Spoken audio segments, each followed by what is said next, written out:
ಆತ್ಮೀಯ ಎಲ್ಲ ಕ್ಯಾಂಪ್ಸಿನ ಸದಸ್ಯರೇ, ಖಾಸಗಿ ಶಿಕ್ಷಣ ಸಂಸ್ಥೆಯ ಮುಖ್ಯಸ್ಥರೇ, ಇತ್ತೀಚಿನ ದಿನಗಳ ಬೆಳವಣಿಗೆ ನೋಡಿದಾಗ 30ನೇ ತಾರೀಕು ಹೊಸ ಆದೇಶವನ್ನು ಮಾಡಿ ಮತ್ತೊಮ್ಮೆ 2024-25ನೇ RR ಪ್ರಕ್ರಿಯೆಗೆ ಚಾಲ್ತಿ ಕೊಟ್ಟಿದ್ದಾರೆ. ಪ್ರತ್ಯೇಕವಾಗಿ ಟ್ಯಾಕ್ಸಿಗೆ ಸಂಬಂಧಪಟ್ಟಂತೆ ಏನು ಹಳೆಯ ಒತ್ತಾಯ ಇತ್ತು, ಟ್ಯಾಕ್ಸ್ ಕಟ್ಟಿದ್ರೆ RR ಮಾಡ್ತೀವಿ ಅಂತ, ಅದನ್ನು ಸಡಲೀಕರಣ ಮಾಡಿದ್ದಾರೆ. ಇದನ್ನು ಹೊರತುಪಡಿಸಿ ಬೇರೆ ಏನೂ ಇಲ್ಲ, ಎಲ್ಲವೂ ಯಥಾವತ್ತಾಗಿದೆ ಅನ್ನತಕ್ಕಂಥದ್ದು ಆಯುಕ್ತರ ಕಚೇರಿಯ ಅಧಿಕಾರಿಗಳ ಒಂದು ನುಡಿ. ಇದನ್ನು ನಿನ್ನೆ ಕೂಡ ಸರಿಸುಮಾರು 3/4 ಗಂಟೆ ಕೂತ್ಕೊಂಡು ಚರ್ಚಿಸಿದಾಗ ನಾವು ಎಲ್ಲೂ ಪ್ರತ್ಯೇಕವಾಗಿ 3 ಲಕ್ಷ ರೂಪಾಯಿನ FDD ಅಥವಾ ಇತರೆ ಅಂದರೆ ಸಂಬಳ ಕಡ್ಡಾಯವಾಗಿ 7ನೇ ವೇತನ ಕೊಡಿ ಅಥವಾ ಲ್ಯಾಂಡ್ ಕನ್ವರ್ಷನ್ನು 30 ವರ್ಷಕ್ಕೆ, ಈ ಅಂಶಗಳು ಅಥವಾ ಲ್ಯಾಂಡ್ ಕನ್ವರ್ಷನ್ ಜೊತೆಗೆ 30 ವರ್ಷ ಲೀಸ್ ಅಗ್ರಿಮೆಂಟು, ಇದು ಯಾವುದು ಕೂಡ ಪ್ರತ್ಯೇಕವಾಗಿಲ್ಲ. ಏನು ಕಳೆದ ಆದೇಶ ಇತ್ತು ಯಥಾವತ್ತಾಗಿದೆ ಅನ್ನತಕ್ಕಂಥದ್ದು ಆಯುಕ್ತರ ಕಚೇರಿಯಲ್ಲಿ ಇರ್ತಕ್ಕಂಥ ಮುಖ್ಯಸ್ಥರ ಒಂದು ಸಮಜಾಯಿಷಿ. ಇದೀಗ ನಾವು ಹಲವಾರು ದಿನದಿಂದ ನನಗೆ ದೂರವಾಣಿ ಕರೆ ಬರ್ತಾ ಇದೆ. ದೊಡ್ಡಬಳ್ಳಾಪುರ, ದೇವನಹಳ್ಳಿ, ರಾಮನಗರ, ತುಮಕೂರು, ನಾವು ವಿಶೇಷವಾಗಿ ಈವನ್ ಚಿಕ್ಕಮಂಗ್ಳೂರಿಂದ ಬಂತು, ಜೊತೆಗೆ ಕೆಲವು ಭಾಗದಲ್ಲಿ ನಮ್ಮ ಕೋಲಾರ ಕಡೆ ಎಲ್ಲ ಮುಖಂಡರು ಕೂಡ ಈಗ ಫೋನ್ ಮಾಡಿಬಿಟ್ಟು, ಏನು ಸರ್ ಎಲ್ಲ ತೊಂದರೆ ಮಾಡ್ತಾ ಇದ್ದಾರೆ, ಯಾವುದೊಂದು ತಪ್ಪಿದ್ರೆ ನಾವು ಒಪ್ಪಲ್ಲ, ನಾವು ಕೊಡಲ್ಲ, ಯಾಕೆ ಅಂದರೆ ನಮಗೆ ಎನ್ಕ್ವೈರಿಗೆ ಹಾಕ್ಬಿಟ್ಟಿದ್ದಾರೆ ಅಂತ. ಬಂಧುಗಳೇ, ಅರ್ಥ ಮಾಡ್ಕೊಳ್ಳಿ, ಮೊದಲಿಂದಲೂ ಕ್ಯಾಂಪ್ಸ್ ಹೇಳ್ತಾ ಬಂದಿರೋದು ಪ್ರಾಮಾಣಿಕವಾಗಿ ಎಲ್ಲೆಲ್ಲಿ ರಿಲ್ಯಾಕ್ಸ್ ಮಾಡೋದಕ್ಕೆ ಸಾಧ್ಯ ಇದೆ ಅದನ್ನು ನಾವು ಹೋರಾಟದ ಮುಖಾಂತರ ಮಾಡ್ತಾ ಇದ್ದೇವೆ. ಪುಟ್ಟಣ್ಣನವರಾಗಲಿ ನಾವಾಗಲಿ ಸತಾಯಗತಾಯವಾಗಿ ಅದಕ್ಕೆ ಪ್ರಯತ್ನ ಪಡ್ತಾ ಇದ್ದೇವೆ. ಜೊತೆಗೆ ನ್ಯಾಯಾಲಯದಲ್ಲಿ ನಮ್ಮ ಆದೇಶಗಳನ್ನು ರದ್ದು ಮಾಡಿ ನ್ಯಾಯಾಲಯಗಳು ಆದೇಶ ಕೊಟ್ಟಿದ್ದು, ಇದನ್ನ ಕೆಲ ಸಂಘಟನೆಗಳು ಅವೆಲ್ಲವನ್ನ ಸಪ್ರೆಸ್ ಮಾಡಿ ನ್ಯಾಯಾಲಯಕ್ಕೆ ಮೇಲ್ಮನವಿ ಸರ್ಕಾರ 20 ತಿಂಗಳಾದ್ಮೇಲೆ ಹೋಗಿದ್ರು ಕೂಡ ಅದನ್ನು ಕೂಡ ಗಮನಕ್ಕೆ ತರದೆ ಸಿಂಗಲ್ ಬೆಂಚಲ್ಲಿ ವ್ಯತಿರಿಕ್ತವಾದ ಒಂದು ಆದೇಶವನ್ನ ಒಂದು ಕಡೆ ಮಾಡ್ತಾರೆ. ಇದನ್ನ ಕೆಲವರು ಮುಂದಿಟ್ಕೊಂತಾರೆ, ಇಲ್ಲ ಈ ವರ್ಷ ಎಲ್ಲವೂ ಕಡ್ಡಾಯವಾಗಿ ಮಾಡಬೇಕು. ನಾವು ಯಾರನ್ನ ಸರಿಪಡಿಸೋದಿಕ್ಕೆ, ಯಾವುದನ್ನ ಸರಿಪಡಿಸೋದಿಕ್ಕೆ ಹೋಗ್ತಾ ಇದ್ದೇವೆ? ಇಲ್ಲಿ ಒಂದು ಕಡೆ ಶಿಕ್ಷಣ ಸಂಸ್ಥೆಯವರು ಅವ್ರದ್ದೇ ಆದ ಧೋರಣೆ ನಿಮ್ಗಳದು. ನಾನು ನೇರವಾಗಿ ಹೇಳ್ತೀನಿ, ನನಗೇನು ಭಯ ಇಲ್ಲ. ನೀವುಗಳು ಒಗ್ಗಟ್ಟಾಗಿ ಬರೋದಿಲ್ಲ. ಎರಡನೇ ಅಂಶ, ಶಿಕ್ಷಣ ವ್ಯವಸ್ಥೆಯಲ್ಲಿ ಆಗಿಂದಾಗ ನಾವು ಏನು ಒಂದು ಮನವಿಯನ್ನ ಕೊಡಿ, ನೀವು ತಿರಸ್ಕೃತ ಪತ್ರವನ್ನ ಕೊಡಿ, ನಾವು ಏನೇ ಬೇಡಿಕೆ ಸಲ್ಲಿಸಿದ್ರು ಒಬ್ಬ ಕೂಡ ಈ ರಾಜ್ಯದಲ್ಲಿ ನೀವು ಯಾರ್ಯಾರು ನೋಡ್ತಾ ಇದ್ದೀರಾ, ನಿಮ್ಮ ಮನಸ್ಸಾಕ್ಷಿ ಕೇಳಿ, ನೀವು ಒಬ್ರು ಕೂಡ ದಾಖಲೆನ ಕೊಡದೆ ಯಾಕೆ ಸ್ವಾಮಿ ಸಂಘಟನೆಗಳು ಹೋರಾಟ ಮಾಡಬೇಕು? ಏನು ನಮ್ಮ ಅಪ್ಪನ ಮನೆನಾ ಅದು? ಅಥವಾ ಅಧಿಕಾರಿಗಳಿಗೆ ನಾವು ಶಶಿ ಹೇಳೋದನ್ನ ಕೇಳ್ಬಿಟ್ಟಾರ? ಸಾಕ್ಷಿ ಬೇಕು ಅವರಿಗೆ, ನೀವು ದೂರು ಕೊಡಿ, ಸಾಕ್ಷಿ ಕೊಡಿ ಅಂತ ಕೇಳ್ತಾರೆ. ಎಲ್ಲಿಂದ ತರೋಣ ಸಾಕ್ಷಿ? ನೀವು ನಿಮಗೆ ಬೇಕಾದಂಗೆ ಅನುಕೂಲಕ್ಕೆ ನೀವು ಕೊಲ್ಯೂಡ್ ಆಗ್ತೀರ. ಮುಖಂಡರು ಸೇರಿ RT ಮರುಪಾವತಿ ಕೇಳ್ತಾ ಇದ್ದಾರೆ, ವಾಪಸ್ ಕೊಡದೆ ಬರೀ ಫೋನ್ ಮಾಡ್ತೀರಾ. ಸಾರ್ 1 ಲಕ್ಷ ಕೇಳ್ಬಿಟ್ಟಿದ್ದಾರೆ, 2 ಲಕ್ಷ ಕೇಳ್ಬಿಟ್ಟಿದ್ದಾರೆ, 75,000 ಕೇಳಿದ್ದಾರೆ ಅಂತ. ನೀವೇ ಆ ಕಡೆ ಹೋಗಿ ಕಟ್ಬಿಟ್ಟು ಸರಿಯಾಗಿ ಹೋರಾಟ ಮಾಡೋಕ್ಕೂ ನೀವು ಯಾರು ಕೂಡ ನಿಲ್ಲಲ್ಲ. ಬರೀ ನಾನು ಹೇಳ್ತೀನಲ್ಲ, ನಾಚಿಕೆ ಆಗತ್ತೆ ನಮಗೆ. ಆಮೇಲೆ ಯಾವ ನೈತಿಕತೆ ಇದೆ ನಿಮಗೆ? ನಾವು ಅದು ಮಾಡ್ಬಿಟ್ವಿ ಇದು ಮಾಡ್ಬಿಟ್ವಿ ಅಂತ. ಈಗ ರಾಮನಗರದ ಕಡೆಯಿಂದ ಕೇಳಬಟ್ಟೆ, ಅಲ್ಲಿರ್ತಕ್ಕಂಥ DDPI ಇಲ್ಲ ಶಶಿ ಅವರು ಅನಧಿಕೃತ ಶಾಲೆ ಪೇಪರಲ್ಲಿ ಬಂತಲ್ಲ ಅದಕ್ಕೋಸ್ಕರ ಅಂತ ನಾನು ಆ DDPI ಮಾತಾಡಿದ್ದೀನಿ. ಕೇಳಿದೆ, ಯಾಕೆ ಸ್ವಾಮಿ ನಮ್ಮ ಹೆಸರನ್ನು ದುರುಪಯೋಗ ಪಡಿಸ್ಕೊಂತೀರಾ? ನಿಮಗೆ ಅಷ್ಟಿತ್ತು ಅಂದರೆ ದರ್ದು ನೀವು ಹೇಳಬೇಕಾಗಿತ್ತು, ನಮ್ಮ ಒಬ್ಬ DDPI ತುಮಕೂರಲ್ಲಿ ಹಣ ಕೇಳಿ ಸಿಗಾಕೊಂಡು ಅವನು ಸಸ್ಪೆಂಡ್ ಆದ. ಆ ಹಿನ್ನೆಲೆಯಲ್ಲಿ JDಗಳನ್ನ ಈ ಎಲ್ಲ ಅವ್ಯವಹಾರಗಳು ನಡೀತಾ ಇದ್ದಾವೆ, ಈ ದಂಧೆ ನಡೀತಾ ಇದೆ ಅಂತ ಎನ್ಕ್ವೈರಿಗೆ ಹಾಕಿದ್ದಾರೆ ಅಂತ ಯಾಕೆ ಹೇಳಲಿಲ್ಲ ಅಂತ. ಅಯ್ಯೋ ನಮಗೆ ಗೊತ್ತೇ ಇರಲಿಲ್ಲ ಅದು ಗುರೇ ಅಂತ. ಅಲ್ಲ ಸ್ವಾಮಿ, ಏನ್ ನಮ್ಮನ್ನ ಎತ್ಕೊಟ್ಟಕ? ಪುಟ್ಟಣ್ಣನ ಹತ್ರ ಹೋಗಿದ್ದೀರಾ ಎಲ್ಲರೂ ಸೇರ್ಕೊಂಡು, ನೀವುಗಳು ನಮ್ಮನ್ನು ಬೈಕೊಂತೀರಾ. ಒಬ್ಬ ಗಂಡಸಿಲ್ಲ, ನಮ್ಮನ್ನ ಸುಮ್ಮನೆ ನಾವು ದುಡ್ಡು ಮಾಡ್ತಾ ಇದೀವಿ, ಕೋಟ್ಯಾಂತರ ರೂಪಾಯಿ ಸರ್ಕಾರಕ್ಕೆ ದುಡ್ಡು ಕಟ್ಟಿಸ್ಬಿಟ್ಟಿದೀವಿ ಟ್ಯಾಕ್ಸ್ ಅಲ್ಲಿ, ಡಿ ಕೆ ಶಿವಕುಮಾರಿಗೆ ಮನವೊಲಿಸ್ಬಿಟ್ಟಿದೀವಿ, ಅವ್ರೇನೋ ನಮಗೆ 100 ಕೋಟಿ ಕೊಟ್ಬಿಟ್ಟಿದ್ದಾರೆ. ಇವೆಲ್ಲ ಹೇಳ್ಕೊಂತಿರ್ತಾರಲ್ಲ, ಎಲ್ಲೋಗಿತ್ತು ನಿಮ್ ನೈತಿಕತೆ? ನಿಮ್ ಧರ್ಮ ಎಲ್ಲೋಗಿದೆ? ಸಂಘಟನೆ ಜೊತೆ ಇರ್ತಕ್ಕಂಥವ್ರು ಒಬ್ಬ ಕೇಳ್ಕೊಳ್ಳಿ, ನಿಮ್ ಮನ್ಸಿಗೆ ಯಾವನಾರ ಮಾತಾಡಿದ್ದೀರಾ? ಸತ್ಯ ಸುಳ್ಳು ಅಂದ ಇರಬಹುದು, ಹಂಗಾರ ಆಯ್ತು, ನಾವು ಮಾಡಿದೀವಿ ಅನ್ಕೊಳ್ಳಿ. ಮತ್ತೆ ಯಾಕೆ ಇವಾಗ ಓಡ್ ಬರ್ತೀರಾ, ಕೇಳ್ತೀರಾ? ಅಲ್ಲ, ನಿಮಗೆ ನೈತಿಕತೆನೇ ಇಲ್ಲ. ಸಂಘಟನೆ ಜೊತೆ, ಯಾವುದೇ ಸಂಘಟನೆ ಆಗ್ಲಿ, ಜೊತೆಗೆ ನಿಂತು ಒಂದ್ ರೀತಿಯಲ್ಲಿ ಹೋರಾಡಬೇಕು, ಅದಿಲ್ಲ. 4 ಜನ 4 ದಿಕ್ಕಲ್ಲಿ ಹೇಳ್ಕೊಂಡು ಹೋಗ್ತಾರೆ. ನಮ್ಗೆ ಯಾಕ್ರಿ ದೋಷಿಸ್ತೀರಾ? ನಾವು ಸಮಯ ವ್ಯರ್ಥ ಮಾಡಿಕೊಂಡು ಇಲ್ಲ ಸಲ್ಲದನ್ನೆಲ್ಲ ಹುಡುಕಿ ನಾವು ನ್ಯಾಯಾಲಯಗಳಲ್ಲಿ 100% ಇದುವರೆಗೂ ಹಾಕಿರೋ ಒಂದು ಕೇಸ್ ಅಡ್ವರ್ಸ್ ಆಗಿಲ್ಲ. ನಿಮಗೆ ವ್ಯವಹಾರದ ಜ್ಞಾನ ಇದ್ರೆ, ನಿಮ್ಮ ಮನಸ್ಸಾಕ್ಷಿ ಇದ್ರೆ ಕೇಳಿಸ್ಕೊಂತ ಇದ್ದೀರಲ್ಲ, ಕೇಳಿಸ್ಕೊಳ್ಳಿ. ಡಬಲ್ ಗೇಮ್ ಮಾಡೋದಲ್ಲ. ರಾಮನಗರದ ಪ್ರದೀಪ್ ಹೇಳೋದ್ರಲ್ಲ, ಅದೇ ಕೆಲಸ ಮಾಡ್ತಾ ಇರೋದು ನೀವು. ನಾಚಿಕೆ ಆಗಬೇಕು ಆ ತರ ಮಾಡಿದವರಿಗೆ. ತಿನ್ನೋ ಕೆಲಸ ಅದು. ನಿಮ್ಮನೆನ ಉದ್ಧಾರ ಮಾಡ್ಕೊಳಕ್ಕೆ ಕಂಡವ್ರ ಮನೆಗೆ, ಕಂಡವ್ರ ವ್ಯವಸ್ಥೆಗೆ ಬೆಂಕಿ ಇಡೋ ಅಂತ ಕೆಲಸ, ಕಂಡವ್ರನ್ನ ಅಪರಾಧಿಗಳನ್ನ ಮಾಡೋದು, ಕಂಡವ್ರ ಬಗ್ಗೆ ಬರೀ ಚಾಡಿ ಹೇಳೋದು. ನಾಚಿಕೆ ಆಗಬೇಕು ಮ್ಯಾನೇಜ್ಮೆಂಟ್ಸ್ ಅಂದ್ಕೊಂಡವ್ರು. ನಿಮಗೆ ನೋವಾಗತ್ತಾ? ಶಶಿ ಖಾರವಾಗಿ ಮಾತಾಡ್ತೇನೆ ಅಂತ. ನಿಮ್ ಯಾವನೋ ₹1 ಇವತ್ತವರೆಗೂ ಚಾಲೆಂಜ್ ಮಾಡ್ತೀನಿ. ಯಾವನಾರ ಅಪ್ಪನಿಗೆ ಹುಟ್ಟಿದವನಾದ್ರೆ ಒಬ್ಬ ಶಶಿಗೆ ₹10 ಕೊಟ್ಟಿದ್ದೀನಿ ಶಶಿಗೋಸ್ಕರ, ಶಶಿ ವೈಯಕ್ತಿಕವಾಗಿ ಅಂತ ಹೇಳಿದವನು ಇದ್ರೆ, ತಾಕತ್ತಿದ್ರೆ ಬಂದು ನಿಂತ್ಕೊಂಡು ಹೇಳಿ. ಅದು ಬಿಟ್ಬಿಟ್ಟು ಅಲ್ಲಿ ಇಲ್ಲಿ ಎಲ್ಲಿ ಬೀಳ್ದಿರ ನಾಲ್ಗೆಲ್ಲಿ ನುಡಿತೀರಾ? ನಾಚಿಕೆ ಆಗಬೇಕು ನಿಮ್ ಜನ್ಮಗಳಿಗೆ. ನಿಮ್ ಹೆಂಡತಿ ಮಕ್ಕಳನ್ನ ರಕ್ಷಿಸ್ಕೊಳಕ್ಕೆ, ನೀವು ರಕ್ಷಣೆ ಮಾಡ್ಕೊಳೋದಿಕ್ಕೆ ತಲೆ ಹಿಡ್ಕೊಂಡು ಕೆಲಸ ಮಾಡ್ತಾ ಇದ್ದಾರೆ ಕೆಲವರು. ಆ ಸಂಘಟನೆ ಇವ್ರ ಹತ್ರ ಹೇಳೋದು, ಈ ಸಂಘಟನೆ ಅವ್ರ ಹತ್ರ ಹೇಳೋದು, ಅಲ್ಲಿ ಹಂಗಾಗ್ತಾ ಇದೆ ಅಂತ ಹೇಳೋದು, ಇಲ್ಲ ಆದ ತಕ್ಷಣ ಅಲ್ಲಿಗೆ ಮೆಸೇಜ್ ಕಳಿಸೋದು, ಅಲ್ಲಾದ ತಕ್ಷಣ ಇಲ್ಲಿಗೆ ಮೆಸೇಜ್ ಕಳಿಸೋದು. ಥರ್ಡ್ ರೇಟ್ ವ್ಯವಹಾರ ಇದು. ನಾವು ಸರ್ಕಾರದ ಜೊತೆ ಕೂತ್ಕೊಂಡು ಮಾತಾಡಿದಾಗ ನಮಗೆ ಕೇಳ್ತಾರೆ, ಅವಮಾನ ಆಗತ್ತೆ ನಮಗೆ. ಕೊಡ್ರಿ ಸಾಕ್ಷಿ ಅಂತಾರೆ. ಹೌದು, ನಾವು ನೇರವಾಗಿ ದೂರನ್ನು ದಾಖಲಿಸಿದ್ದೇವೆ. ಯಾರಿಗೋಸ್ಕರ ಸ್ವಾಮಿ? ನೀವೇ ನಮ್ಮ ಸದಸ್ಯರು ನಮಗೆ ದೂರುಗಳನ್ನ ಕೊಟ್ಟಿದ್ದೀರಾ. ಇಂತಿಂತ ಶಾಲೆಗಳು ಅನಧಿಕೃತವಾಗಿ 30, 40, 40, 60 ಕೊಟ್ಟಿದ್ದಾರೆ ಹೊಸ ಶಾಲೆಗಳು ಅಂತ. ಅದನ್ನ ಇಟ್ಕೊಂಡು ಪತ್ರ ಬರೆದಿದ್ದೀವಿ. ಏನ್ ತಪ್ಪು? ಆ ಪತ್ರಕ್ಕೆ ಪ್ರತಿಕ್ರಿಯಿಸ್ತಾರೆ ಸರ್ಕಾರ. ಅದ್ರ ಪೂರಕವಾಗಿ ಯಾವುದೇ ಆದೇಶ ಮಾಡಿಲ್ಲ.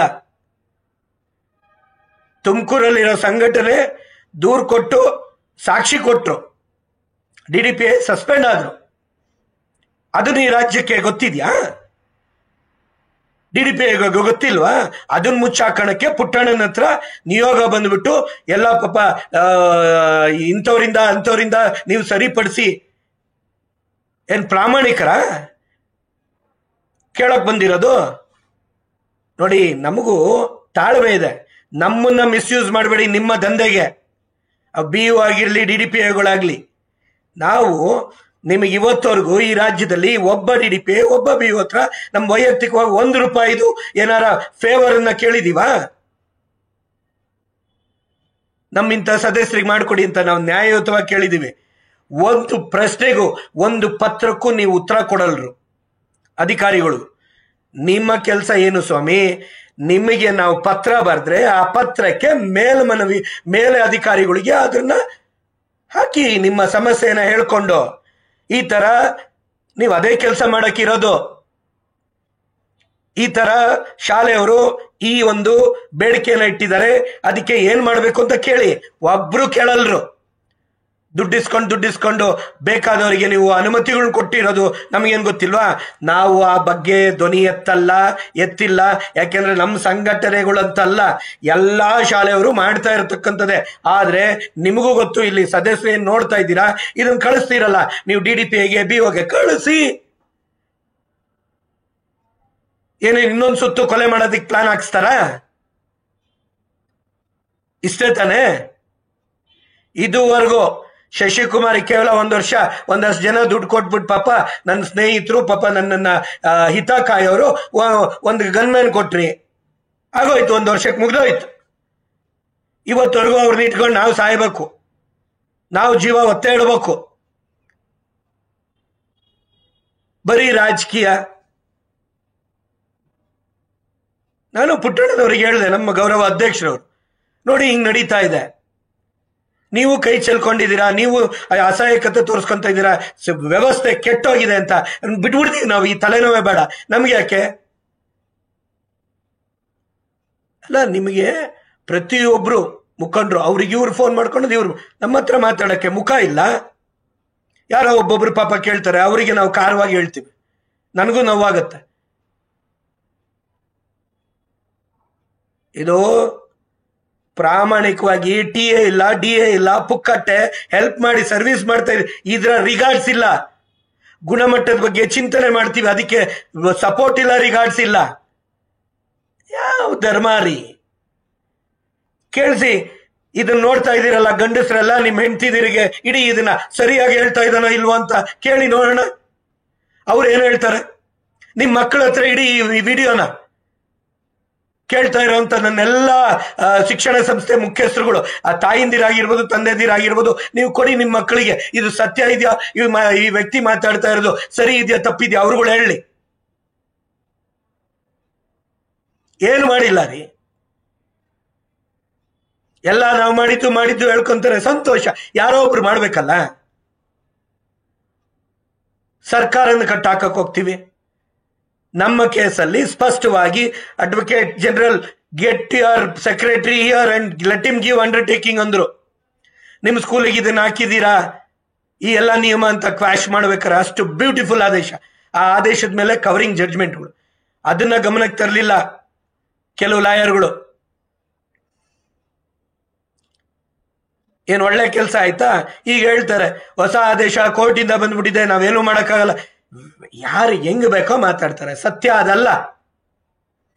RTE ಮರುಪಾವತಿ, CAG ರಿಪೋರ್ಟ್ 300 ಚಿಲ್ಲರೆ ಕೋಟಿ ಖಾಸಗಿ ಶಾಲೆಯವರು ವಾಪಸ್ ಕೊಡಬೇಕು ಅಂತ ನೋಡಿ ಬರ್ದಿಟ್ಟಿದ್ದೀನಿ. ನಾವು ಬರ್ದಾದ್ಮೇಲೆ ಬೇರೆಯವ್ರು ಬರೀತಾರೆ, ಹೇಳ್ತಾರೆ, ಕಳ್ಸಿದೀವಿ.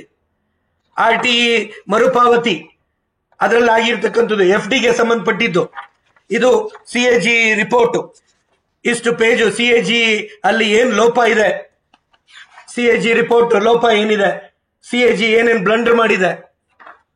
ಏನ್ ತಮಾಷೆ ಕೆಲ್ಸನ ಗೌರ್ಮೆಂಟ್ನ CAGಗಳನ್ನ ಎದುರಾಕೊಂಡು ಬರೆಯೋದು? ಬನ್ನಿ ಕೊಡಿ ಒಬ್ರು ಸಾಕ್ಷಿ. ನಿಮ್ ಸ್ಕೂಲ್ಗಳು ಮಾತ್ರ ಉದ್ಧಾರ ಆಗ್ಬೇಕು. ನಿಮ್ಮ ವೈಯಕ್ತಿಕ ತಪ್ಪುಗಳಿದಾವೆ, ನೀವು ಅದನ್ನ ಮುಚ್ಚಾಕೋಣೋದಕ್ಕೆ ಕೆಸರೆಡ್ಚಾಡಬೇಡಿ. ಕೆಲವರು ಸ್ಥಳ ಬದಲಾವಣೆ ಮಾಡಿದ್ದೀರಾ ಅನಧಿಕೃತವಾಗಿ ಅನ್ನೋದು ಇದೆ, ಕೆಲವರು ಮಾಡಿ ಇಲ್ಲ, ಅವ್ರಿಗೆ ತೊಂದರೆ ಆಗ್ತಾ ಇದೆ.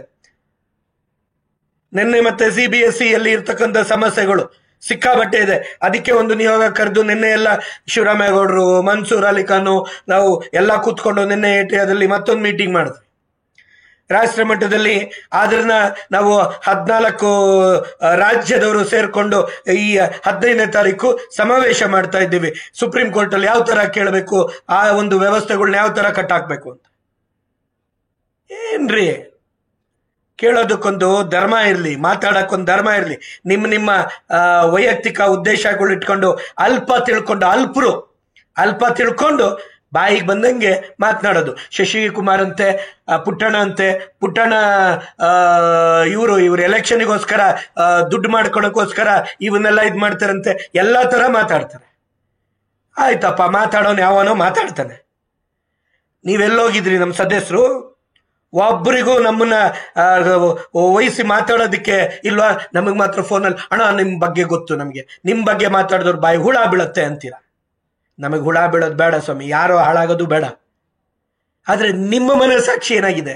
ನೀವು ಇರೋ ಸತ್ಯ ಮಾತಾಡೋದಕ್ಕೆ ಏನಾಗಿದೆ? ಇವೆಲ್ಲ ನೋಡ್ಕೊಂಡು ಜೊತೆಗೆ ಕೂತ್ಕೊಂಡು ಏನ್ ಜನಾರಿ ಇದಲ್ಲ. ನಾವು ಮೊನ್ನೆ 1.5 ಗಂಟೆ, ಅದರಲ್ಲಿ 1 ಗಂಟೆಗಳ ಕಾಲ ಮಾನ್ಯ ಆಯುಕ್ತರ ಜೊತೆ ಇವೆಲ್ಲವನ್ನ ಚರ್ಚೆ ಮಾಡಿದ್ದೀವಿ. ಕಾರ್ಯದರ್ಶಿಗಳ ಜೊತೆ ಅವ್ರು ಹೇಳ್ತಾರೆ ಇಂಥದ್ದು ಯಾವುದೂ ಇಲ್ಲ, why they are troubling, give us in writing complaint with evidence ಅಂತಾರೆ. ಯಾರು ಕೊಟ್ಟಿದ್ದೀರಾ ಹೇಳಿ? ಒಂದು ಭಾಗದವ್ರು ಯಾರು ಕೊಟ್ಟಿದ್ದೀರಾ? ಕ್ಯಾಂಪ್ ಸದಸ್ಯರು ಅಪೀಲಲ್ಲಿ ಇದೀವಿ ಅಂತ 2 ಲೈನ್ ಸೇರಿಸ್ಬಿಟ್ಟು ಹಾಕಿ ಅಂತ ಡ್ರಾಫ್ಟ್ ಕೊಟ್ರೆ ಡಬ್ಬಲ್ ಹಾಕ್ಬಿಟ್ಟು ತಗೊಂಡಿದ್ದೀರಲ್ಲ, ಅದು ಉಲ್ಲಂಘನೆ ಅಲ್ವಾ? ಸುಳ್ಳು ಕೊಟ್ಬಿಟ್ಟು ನಾವು ಮುಂದಿನ ವರ್ಷ ಮಾಡ್ತೀವಿ, ಮಾಡಿ. ನೀವ್ಯಾಕೆ ಬರ್ತೀರಾ ನಮ್ಮ ಹತ್ರ? ಮುಂದಿನ ವರ್ಷ ಮಾಡೋರು ಯಾವ ಧರ್ಮ ರೀ? ಮುಂದಿನ ವರ್ಷ ಮಾಡ್ತೀವಿ ಅಂತ ಬರ್ಕೊಟ್ಮೇಲೆ ಇವತ್ತೇನಕ್ಕೆ ಬೇಕು ನಿಮ್ಗೆ ರಿಲೀಫು? ಕೊಡಿ, ಲ್ಯಾಂಡ್ ಕನ್ವರ್ಷನ್ ಕೊಡಿ, ಲ್ಯಾಂಡ್ ಬಿಲ್ಡಿಂಗ್ ಅಪ್ರೂವಲ್ ಪ್ಲಾನ್ ಕೊಡಿ. ಸ್ಟೇ ಅಲ್ಲಿ ಇದೆ ಅಂದ್ರು ಕೇಳಲ್ಲ. ಅದಕ್ಕೆ ಕೇಳ್ತೀನಿ ನಾನು, ಅಲ್ಲೊಬ್ರು ಇಲ್ಲೊಬ್ರು ನಾವು ಒಂದು ಗುಂಪು ಕಟ್ಕೊಂಡು ಹೋಗೋಣ, ಅದನ್ನು ಹಾಳು ಮಾಡಬೇಕು ಅಂತನಾ? ಎಲ್ಲ ಕಡೆ ಗುಂಪು ನೀವು 10-20 ಜನ ಒಟ್ಟಾದ ಮೇಲೆ ಹಾಳು ಮಾಡಬೇಕು, ಒಳ್ಳೊಳ್ಳೆ ಆದೇಶಗಳನ್ನ ಹಾಳು ಮಾಡಬೇಕು, ಸಮಸ್ಯೆಗಳನ್ನ ಯಥಾವತ್ತಾಗಿಡ್ಬೇಕು, ಕೊನೆಗೆ ನಮ್ಮಂತವ್ರನ್ನ ದೋಷಿಸ್ಬೇಕು, ನಾವೇ ಇದನ್ನೆಲ್ಲ ಮಾಡಿಸ್ತೀವಿ ಅಂತ ಹೇಳಿದವರಿಗೆ ಯಾವ ಮನಸ್ಸಾಕ್ಷಿ ರೀ ನಿಮ್ಗಳ್ದು? ಇದನ್ನ ಮಾತಾಡಕ್ಕೆ ಯಾರೂ ಇಲ್ಲ. ಇದನ್ನ ಮಾತಾಡಕ್ಕೆ ಗಂಡಸ್ತನೂ ಬೇಕು, ಸತ್ಯನ ಅರ್ಥ ಮಾಡ್ಕೊಳಕ್ಕೆ ಸಾಮರ್ಥ್ಯನೂ ಬೇಕು. ಯಾರೋ ಬೆಂಕಿ ಹಾಕ್ತಾರೆ, ನಾವು ಬೆಚ್ಚಗೆ ಮಾಡ್ಕೊಳ್ಳೋಣ ಅಷ್ಟೇ. BOಗಳು DDPಗಳು ಈಗ ಹೇಳ್ತಾರೆ ನಾವು ರಿಟೈರ್ಡ್ ಆಗ್ತಾ ಇದೀವಿ, ನಮಗೆ ತೊಂದರೆ ಆಗದೆ ಇದ್ದಂಗೆ ನೋಡ್ಕೊಳ್ಳಿ ಅಂತ.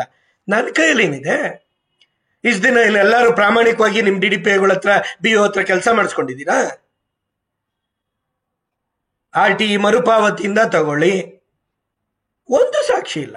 ಟೆಕ್ಸ್ಟ್ ಬುಕ್ ತಗೊಳ್ಳಿ, 1-4 ಹೋರಾಟ ಮಾಡೋಣ ಅಂದ್ರೆ ಅದಕ್ಕಿಲ್ಲ. ಈ ಕಡೆ ಇಲ್ಲೂ ಕೊಡ್ತೀರಾ, ಆ ಕಡೆ ಅಲ್ಲೂ ಉಲ್ಲಂಘನೆ ಮಾಡ್ತೀರಾ.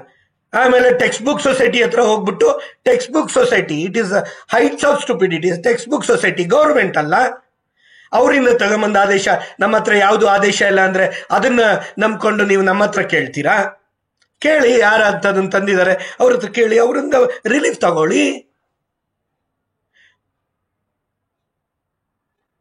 ಇದು ಅಲ್ಲ. ನಮಗೂ ನೋವಾಗತ್ತೆ, ಪ್ರಾಮಾಣಿಕವಾಗಿ ಮಾಡಿರ್ತೀವಲ್ಲ. ನಿಮ್ಮಿಂದ ಏನು ಅಪೇಕ್ಷೆ ಪಡದೆ ಸಂಘಕ್ಕೆ ಸದಸ್ಯತ್ವನೇ ನೆಟ್ಟಿಕೊಡಲ್ಲ. 1500 ರೂಪಾಯಿ ಕೊಟ್ಟು ರಿನ್ಯೂವಲ್ ಮಾಡ್ಕೊಂಡ ಇದ್ದವ್ರೆ 7,500 ಜನ ಮೇಲೆ ಇದ್ದೀರಾ. 1,600 ಜನ ಲೈಫ್ ಮೆಂಬರ್ಸ್ ಇದ್ದೀರಾ. ಬೇರೆ ₹1 ಏನಕ್ಕೂ ಕೊಡಲ್ಲ. ಏನೋ ಪಾಪ ಅವರ ಒಂದು 10-20 ಜನ ಪಾಪ ಹೆಲ್ಪ್ ಮಾಡ್ತಾರೆ, ಒಂದು ಕಾರ್ಯಕ್ರಮ ಆಗ್ಲಿ ಇನ್ನೊಂದಾಗ್ಲಿ. ಬನ್ನಿ, ಯಾವತ್ತು ಬೇಕಾದ್ರೂ ಡೇ ಅಂಡ್ ನೈಟ್ ಕೂತ್ಕೊಳ್ಳಿ. ಅಲ್ಲಿ ನಮ್ ಗೌರವ ಅಧ್ಯಕ್ಷರಿದ್ದಾರೆ, ಸದಸ್ಯರಿದ್ದಾರೆ, ಯಾರು ಟ್ರೆಷರಿ ಇದ್ದಾರೆ, ಮಿಸ್ಟರ್ ನಟೇಶ್ ಆಗಿರ್ಬೋದು, ಮಹೇಶ್ ಆಗಿರ್ಬೋದು, ಅವ್ರಗಳ ಜೊತೆ ಕೂತ್ಕೊಳ್ಳಿ. ಅವ್ರ ಹತ್ರನೇ ಇರುತ್ತೆ, ಇದನ್ನ ಕಳಿಸ್ತೀರಿ ಆಡಿಟ್ ರಿಪೋರ್ಟ್, ಹೋಗಿ ನೋಡಿ. ಶಶಿಕುಮಾರ್ ಎಷ್ಟು ಅದನ್ನ ತನ್ನ ವೈಯಕ್ತಿಕವಾಗಿ ಯೂಸ್ ಮಾಡಿದಾನೆ ಅಥವಾ ಶಶಿಕುಮಾರ್ ದುಡ್ಡು ಯೂಸ್ ಆಗ್ತಾ ಇದೆಯಾ ಅಂತ. ಓಡಾಡ ಖರ್ಚು, ಫೋನ್ ಖರ್ಚು, ನಮ್ಮ ವ್ಯವಸ್ಥೆ ಖರ್ಚು, ನಮ್ಮ ಊಟದ ಖರ್ಚು, ತಿಂಡಿ ಖರ್ಚು,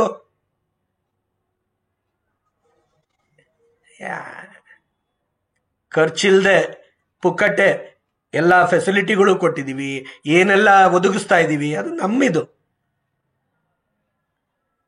ವೈಯಕ್ತಿಕ ನನ್ನ ಕಾನ್ಸೆಪ್ಟ್ಸ್. ನಾನು basically I am A researcher. Bangalore south ಅಲ್ಲಿ ಇಡೀ ಅಧಿಕಾರಿ ವರ್ಗ ಪಾಪ ಎಲ್ಲರೂ ಸ್ಟನ್ ಆಗ್ಬಿಟ್ರು. ಶಶಿಕುಮಾರ್ ಬಂದು ಕಾರವಾಗಿ ಮಾತಾಡ್ತಾನೆ ಅನ್ಕೊಂಡ್ವಿ. ನಿಮ್ ಇನ್ನೊಂದು ಮುಖ ನೋಡಿದ್ವಿ, ಸರ್ ನಿಮ್ಮಲ್ಲಿ ಇಷ್ಟು ಜ್ಞಾನ ಇದೆಯಾ, ಕಲಿಕೆ ಹೆಂಗಾಗತ್ತೆ ಏನು ಅಂತ, ಅಕಾಡೆಮಿಕ್ ಇಷ್ಟು ನಾಲೆಜ್ ಇದೆಯಾ ಅಂತ ನಮ್ ದೇವರಣಿಗೆ ಯಾರಿಗೂ ಗೊತ್ತಿಲ್ಲ ಅಂತ ಪ್ರಶಂಸೆ ವ್ಯಕ್ತಪಡಿಸಿದ್ರು. ಅದನ್ನ ನಾನು ರಾಜ್ಯಕ್ಕೆ, ನನ್ನ ಸದಸ್ಯರಿಗೆ ಗುಣಮಟ್ಟ ಹೆಚ್ಚಿಸ್ಕೊಳೋದಕ್ಕೆ, ಇವತ್ತಿನ ಅಗತ್ಯಗೆ ನಾವು ಹೋರಾಟ ಮಾಡ್ತಾ ಇದ್ದೀವಿ. ನಾವೇನೋ ಕೊಡಬೇಕು ಅಂತ ಆಸೆ ಪಡ್ತೀನಿ ಹೊರತು ನಿಮ್ಮಿಂದ ಏನು ಎಕ್ಸ್ಪೆಕ್ಟ್ ಮಾಡಲ್ಲ.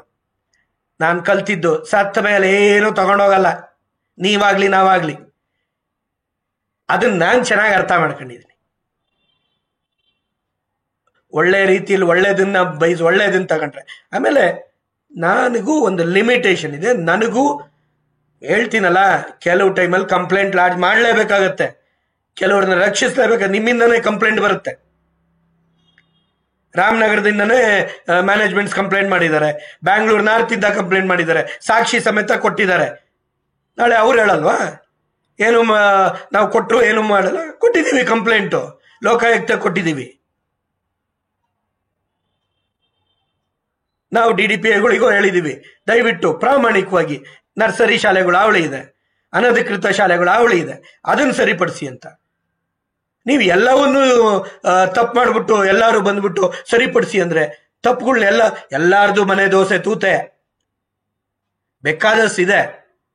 V have to collectively fight and not cowardly ಹಿಂದೆ ಕೂತ್ಕೊಂಡಲ್ಲ. ಆ ಮುಂದೆ ನಿಂತಿದಾರಲ್ಲ ನಮ್ಮ ಜೊತೆ, ಕೋರ್ಟಲ್ಲಿ ಹೋಗಿ ದಿನಗಟ್ಲೆ 78-80 ವರ್ಷದವ್ರು ನಿಂತ್ಕೊಂತಾರಲ್ಲಿ. ನೀವುಗಳು ಒಂದಿನ ನಮ್ಮ ಜೊತೆ ಬಂದ್ರೆ ಅಯ್ಯೋ ಓಡಾಡ್ಬೇಕಲ್ಲ ಅಂತೀರಾ, ಅಂಥವ್ರೆ ಜಾಸ್ತಿ. ಅವ್ರ ಹತ್ರ ಓಡೋಗ್ತೀರಾ, ಇವ್ರ ಹತ್ರ ಓಡೋಗ್ತೀರಾ, ಅಲ್ಲಿ ಮಾತಾಡ್ತೀರಾ, ಇಲ್ಲಿ ಮಾತಾಡ್ತೀರಾ. ನಾಚಿಕೆ ಆಗ್ಬೇಕು. ನಾನು ಹೇಳ್ತಾ ಇದ್ದೀನಿ, ನಮಗೂ ತಲೆ ಕೆಟ್ರೆ ನಾವು ಏನು ಮುಲಾಜ್ ನೋಡಲ್ಲ, ಇರೋ ಸತ್ಯ ಹೇಳ್ತೀವಿ. RTI ಆಕ್ಟಿವಿಸ್ಟ್ ಗಾಜಿನ ಮನೇಲಿ ಇದ್ದೀವಿ ಅಂತ ಯಾವಾಗಲೂ ಹೇಳ್ತೀನಿ. RTI ಆಕ್ಟಿವಿಸ್ಟ್ಗಳು, BOಗಳು, DDPಗಳು ನಮ್ಮ ಹತ್ರ ಬಂದಿರೋದು. RTI ಆಕ್ಟಿವಿಸ್ಟ್ಗಳು ನಮ್ಗೆ ತೊಂದರೆ ಕೊಡ್ತಾ ಇದ್ದಾರೆ, ನೀವು ನಮ್ಗೆ ಸರಿಪಡಿಸ್ಕೊಬೇಕಿದ್ದು. ನಾವು ಒಂದು ಟೈಮು ಎಷ್ಟೆಲ್ಲ ಸರಿಪಡಿಸ್ಕೊಳೋದು. ಸರಿಪಡಿಸ್ಕೊಳಕ್ಕೆ ನೀವು ಸರಿ ಆಗ್ಬೇಕು, ನೀವು ಮುಂದೆ ಬರಬೇಕು. ಮಾಡ್ಕೊಂಡಿಲ್ವ 5 ವರ್ಷದ ರಿನಿವಲ್ಗಳನ್ನ? ಇವತ್ತು ಅವ್ರು ಯಾರು ಇಲ್ಲಿಲ್ಲ, ನಾಳೆ ನಿಮಗೆ ತೊಂದರೆ ಆಗೇ ಆಗತ್ತೆ. ಇವಾಗ ದೇವನಹಳ್ಳಿಲಿ ಆಗಲಿ, ದೊಡ್ಡಬಳ್ಳಾಪುರದಲ್ಲಿ ಆಗಲಿ ಆಗ್ತಾ ಇರೋದು ಅದೇ ಕೆಲಸ. ಯಾರೋ ಒಬ್ಬ ಆಗ್ತಾನೆ RTIಯಲ್ಲಿ, ಇವರಿಗೆ ಈ ನಿಯಮ ಇದ್ರು ಹೆಂಗ್ ಕೊಟ್ರಿ ಅಂತ. ಫೈರ್ ಸೇಫ್ಟಿ, PWD, ಲ್ಯಾಂಡ್ ಕನ್ವರ್ಷನ್ಗೆ ಎಕ್ಸಂಪ್ಷನ್ ಇತ್ತು, ಬಿಲ್ಡಿಂಗ್ ಪ್ಲಾನ್ ಅಪ್ರೂವಲ್ ಎಲ್ಲಿತ್ತು. RTI ಅಡಿಯಲ್ಲಿ ಕೇಳಿದ್ದಾರೆ. ನಕಲಿ ದಾಖಲೆ ಕೊಟ್ಕೊಂಡು ಒಬ್ಬರದೇ ಕಟ್ ಅಂಡ್ ಪೇಸ್ಟ್ ಮಾಡಿಬಿಟ್ಟು 5 ವರ್ಷಕ್ಕೆ ತಗೊಂಡಿದ್ದೀರಲ್ಲ, ಗೊತ್ತಿಲ್ಲ ಅನ್ಕೊಂಡಿದ್ದೀರಾ? ನೀವುಗಳೆಲ್ಲ ಎಲ್ಲಿ ನಿಂತ್ಕೊಂಡಿದ್ದೀರಾ, ಎಲ್ಲಿ ನಿಂತ್ಕೊಂಡು ಮಜಾ ನೋಡ್ತಾ ಇದ್ದೀರಾ ಗೊತ್ತಿದೆ. ನಾನೇನಾರ RTI ಆಕ್ಟಿವಿಸ್ಟ್ ಆದ್ರೆ ನಮಗೂ ಗೊತ್ತಿದೆ. BOಗಳೇ ಬರ್ಕೊಡ್ತಾ ಇದ್ದಾರೆ ಅರ್ಜಿಗಳು, ಹಿಂಗ್ ಕೇಳಿ ಇಂಥವ್ರ ಮೇಲೆ ಅಂತ. ಎಲ್ಲವನ್ನು ನೋಡ್ತಾ ಇದ್ದೇವೆ. ಅದರಿಂದ ಅರ್ಥ ಮಾಡ್ಕೊಳ್ಳಿ. ಸುಮ್ಮನೆ ಆ ಸಂಘಟನೆಗೆ ಈ ಸಂಘಟನೆಯಿಂದ ಆ ಸಂಘಟನೆ, ಇವ್ರುಗಳನ್ನ ಎತ್ತು ಕಟ್ಕೊಂಡು ನೀವು ಮಜಾ ತಗೊಳೋದಲ್ಲ. ಸದಸ್ಯರು ಯಾವುದೋ ಒಂದ್ ಕಡೆ ಇರಿ, ಅಪ್ಪಂತದ್ದು ಕೆಲಸ ಅದು. ನೀವು ನಮ್ಮ ಜೊತೆ ಇಲ್ವೋ, ಇನ್ನೊಬ್ರ ಜೊತೆ, ಯಾರೋ ಒಬ್ರ ಜೊತೆ ಒಂದ್ ಕಡೆ ಇರಿ, ಡಬಲ್ ಗೇಮ್ ಮಾಡಬೇಡಿ.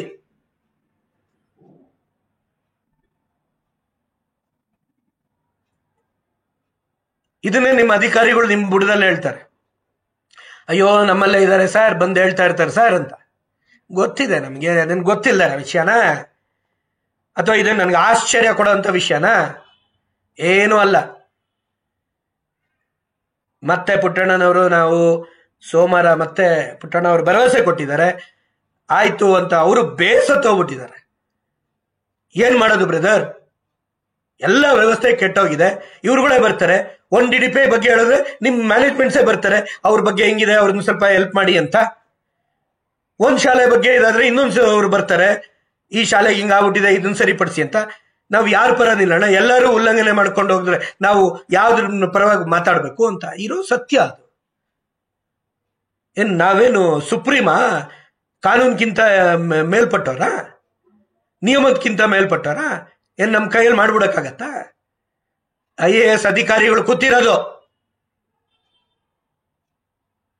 ಯಾವ ಮಿನಿಸ್ಟ್ರು, ಯಾವ CM ಹೇಳಿದ್ರು ಕೇಳದೆ ಇರೋಂಥವ್ರು ಅಧಿಕಾರಿಗಳು ಇದ್ದಾರೆ. ಏನ್ ಅಂದ್ಕೊಂಡಿದ್ದೀರಾ ನೀವು? ನಮ್ ಕೈಯಲ್ಲೇ ಆಗ್ಬಿಡುತ್ತೆ ಅಂತೀರಾ? ಇದು ಮನ್ಸಲ್ಲಿ ಇರ್ಲಿ. ಒಳ್ಳೆಯವರು, ಅವರು ಪರಿಹಾರನೂ ಕೊಡ್ತಾರೆ, ಹಿಡಿದ್ರೆ ಸಮಸ್ಯೆನೂ ದೊಡ್ಡದಾಗತ್ತೆ. ನಾವು ನಮ್ಮಲ್ಲೇ ಅನೇಕ ಲೋಪ ಇದೆ, ಅನೇಕ ಕಾನೂನುಗಳು ಇದ್ದಾವೆ. ಕಾನೂನು ಇರೋದನ್ನ ಟೆಕ್ನಿಕಲ್ ಆಗಿ we have to fight, technical ಆಗಿ, ಲಾಜಿಕಲ್ ಆಗಿ. ಅದು ಬಿಟ್ಬಿಟ್ಟು ಯಾರ ಬೆಂಕಿ ಹಾಕ್ಲಿ, ಬೆಚ್ಚಗೆ ಮಾಡ್ಕೊಳ್ಳೋಣ. ಈ ಮನಸ್ಥಿತಿನ ಬಿಡಿ.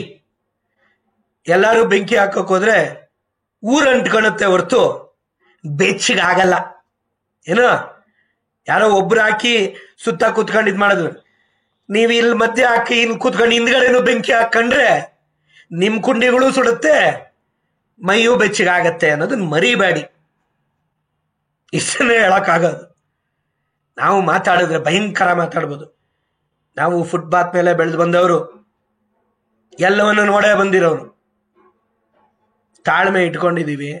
ಒಂದು ದೊಡ್ಡ ವ್ಯವಸ್ಥೆ, ಒಂದು ಒಳ್ಳೆಯ ಒಂದು ಬೆಲೆ ಇಟ್ಕೊಂಡಿದ್ದೀವಿ. ಅಧಿಕಾರಿಗಳಲ್ಲೂ ಬೆಲೆ ಇದೆ, ಅದರಿಂದ ಏನು ಲಾಭ ಇಲ್ಲ. ಶಶಿ ಲಾಜಿಕಲ್ ಆಗಿ ಮಾತಾಡ್ತಾರೆ, ಅವನ ಹತ್ರ ಮಾತಾಡಕ್ಕಾಗಲ್ಲ. Shashikumar, you are a warriors, I say. I know I can't fight with you.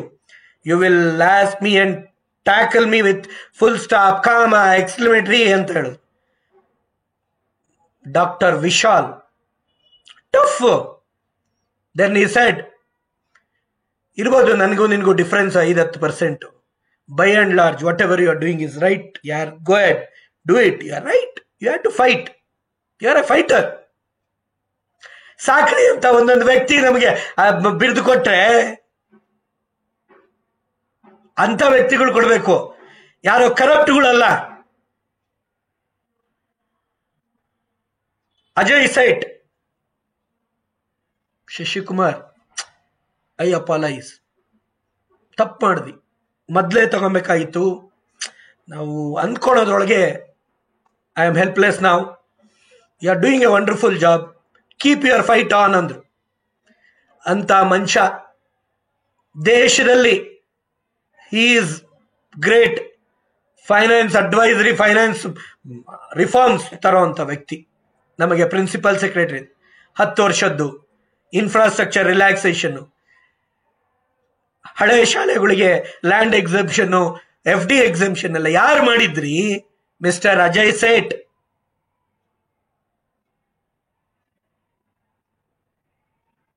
Tanveer Sait ಇದ್ದಾಗ, ಜಾಫರ್ ಇದ್ದಾಗ, ದೇ ಆರ್ ರಿಯಲಿ ಟಫ್. ಆದ್ರೂ ಕೂಡ they have A valuable solution for long ರೀ. ತಾತ್ಕಾಲಿಕ ಸೊಲ್ಯೂಷನ್ ಅಲ್ಲ. ಈಗ ಬಂದಿರೋ ಮನುಷ್ಯ ಡಾಕ್ಟರ್ ತ್ರಿಲೋಕ್ ಚಂದ್ರ, ಜೆಂಟ್ಲ್ಮನ್ ರೀ. ಏನ್ ಕಿತ್ತಾಡ್ತೀರಾ ಅವ್ರ ಹತ್ರ? ಈ ಟಾಕ್ಸ್ ರೂಲ್ ಸರಿಪಡಿಸಿ ಅಂತಾರೆ. ಎಲ್ಲಿ ಬಿಡ್ತಾರೆ ಸರಿಪಡಿಸಕ್ಕೆ? ಪೊಲಿಟಿಕಲ್. ಆಮೇಲೆ ಕೋರ್ಟಿಂದ, ಕೊನೆಯದಾಗಿ ಹೇಳ್ತೀನಿ, ಕೋರ್ಟಿಂದ ನಾವು ಏನೇ ಆದೇಶಗಳು ಬಂದ್ರು ಫೈನಲ್ಲಿ ಪೊಲಿಟಿಕಲ್ ಅಲ್ಲಿ ಅದನ್ನ ಅರ್ಥ ಮಾಡಿಸಿ ಅದನ್ನ ಅಮೆಂಡ್ ಮಾಡಿಸ್ಬೇಕು, ರೂಲ್ ಮಾಡಿಸ್ಬೇಕು. That is what we have done. ಮುಂದಿನ ವರ್ಷಕ್ಕೆ ಈಗಾಗಲೇ ಲ್ಯಾಂಡ್ದು ಇದು ಸ್ಟೆಬಿಲಿಟಿದು ಅವೆಲ್ಲ ಒಂದೊಂದಕ್ಕೆ ರಿಲ್ಯಾಕ್ಸ್ ಆಗಿದೆ. ಒಂದೊಂದೇ ಆಗ್ತಾ ಇದೆ. Feel happy. ಎಲ್ಲರಿಗೂ ಒಂದೇ ಸಲ ಆಗ್ಬಿಡ್ಬೇಕು. ಹೆಂಗೋ 10 ವರ್ಷದ್ದು ಕೊಟ್ಬಿಟ್ಟಿದ್ದಾರೆ, ಈಗ ಹೆಂಗೋ ಒಂದ್ಸಲ ಕೊಟ್ಬಿಟ್ಟು ಮಾಡ್ಕೊಂಡ್ಬಿಟ್ರೆ ಎಲ್ಲಿಗೆ ಓಡೋಗ್ತೀರಾ? ಎಲ್ಲೂ ಹೋಗಕ್ಕಾಗಲ್ಲ. ಮೈಂಡ್ ಇಟ್, ಎಲ್ಲೂ ಹೋಗಕ್ಕಾಗಲ್ಲ. ಗಾಜಿನ ಮನೇಲಿ ಇದ್ದೀವಿ. You have to fix the regulations, not misuse the regulations. Mind it. Thank you all.